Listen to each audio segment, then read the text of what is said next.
Hello, my name is Laura Mitchell, and I will be showing you how to navigate this web map for Clark County's agricultural areas. So this first thing that pops up is a splash screen that just gives you a few pointers on how to use this site, and we are going to go over all of these things in this video today. And additionally, all of this information will be available for reference in the Information tab. So let's press OK. And the first thing I'd like to show you is the layer list, which is this tab. So many of our layers have additional information. And what I mean by that is when you click on it and turn it on, you can go to an area of interest. And in addition to seeing this spatial information, you can see some non-spatial information that will appear in a pop-up. So let's click on this area, this parcel, and you can see that the number of acres is 40.2. So different layers are going to have different information in their pop-ups. So for example, this crop group is going to have, when you click on it, you can see that the crop group is hay, the acres is 88, county is Clark, and so on. So in this layer list, you also can see the layer symbology by clicking on the left caret to the left of the agriculture or the layer's name, like that. And so the next thing is these three dots here. So if you click on them, you can see that there's a few options available to you. You can set their transparency. You can move them up and down. So now the crop group is on top of the agricultural parcels. You can view the attribute table. And you can see the layer's metadata, and that is under Show Item Details, and it will show you on another web page. So if you click on this, another tab's going to open up in your web browser, and you can go to there and see the layer's metadata.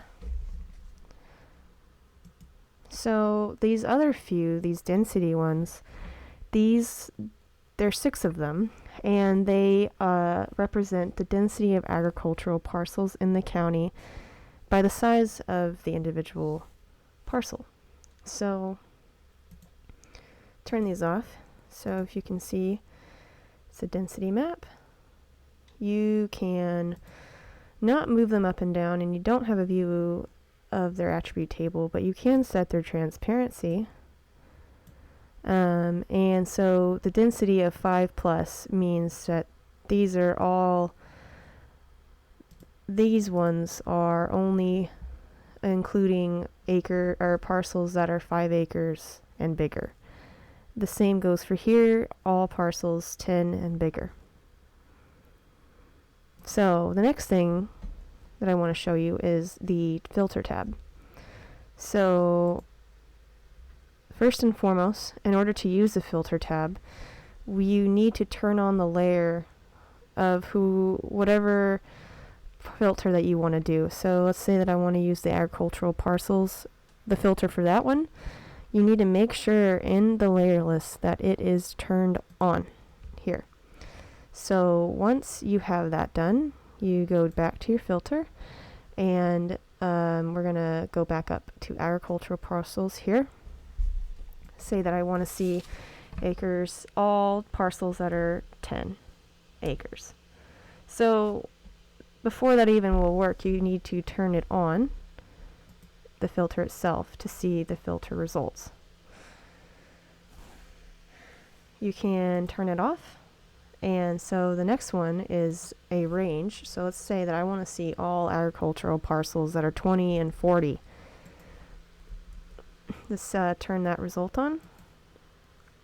And additionally, you can turn this filter back on so you can see the 10 as well.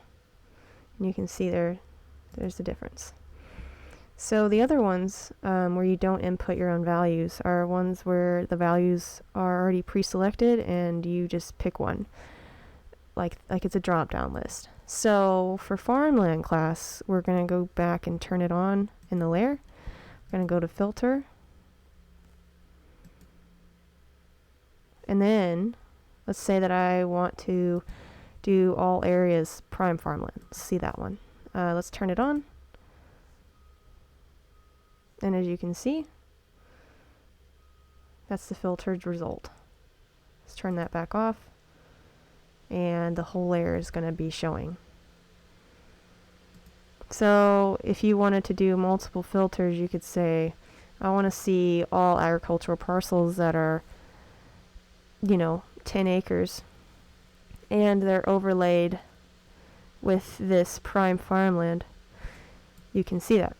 We also have a couple other filters. So the other thing is, here's this information tab that I mentioned earlier. It has a little bit about us and how the site was created, and how to use the site too, what I just went over. We also have a legend tab, and again with the legend, it's only going to show you the symbology of layers that are actually turned on.